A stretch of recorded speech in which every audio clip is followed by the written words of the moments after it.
नमस्कार दोस्तों, हम आज आप लोगों को एक भजन सुनाने जा रहे हैं। अगर पसंद आए तो लाइक करना और पूरा भजन सुनने की कोशिश करना। अकेले जोगी बनावा में पढ़ला किताब हो, अकेले जोगी बनावा में पढ़ला किताब हो, अकेले जोगी बनावा में अपने मोह पापा काऊ बिगड़ली रामा, अपने मोह पापा काऊ बिगड़ली रामा।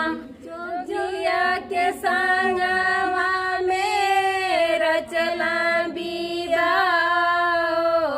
अकेले जोगी बनावा में पढ़ला किताब हो, अकेले जोगी बनावा में पढ़ला किताब हो, अकेले जोगी बनावा में अपने मोचा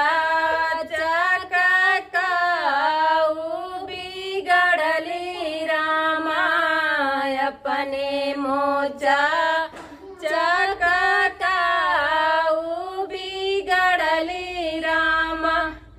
जोगिया के साथवा में रचला विवाह हो, अकेले जोगी बनावा में पढ़ला किताब हो, अकेले जोगी बनावा में पढ़ला किताब हो, अकेले जोगी बनावा में अपने भैया काऊ बिगड़ली रामा, अपने भैया काऊ बिगड़ली रामा।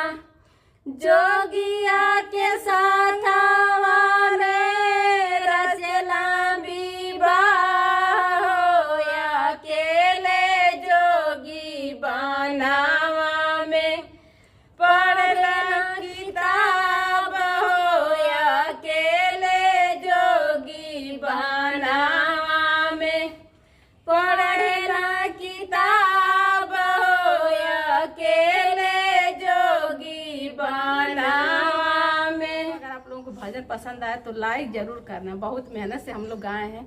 फिर मिलेंगे अगले गीत में, तब तक के लिए बाय बाय।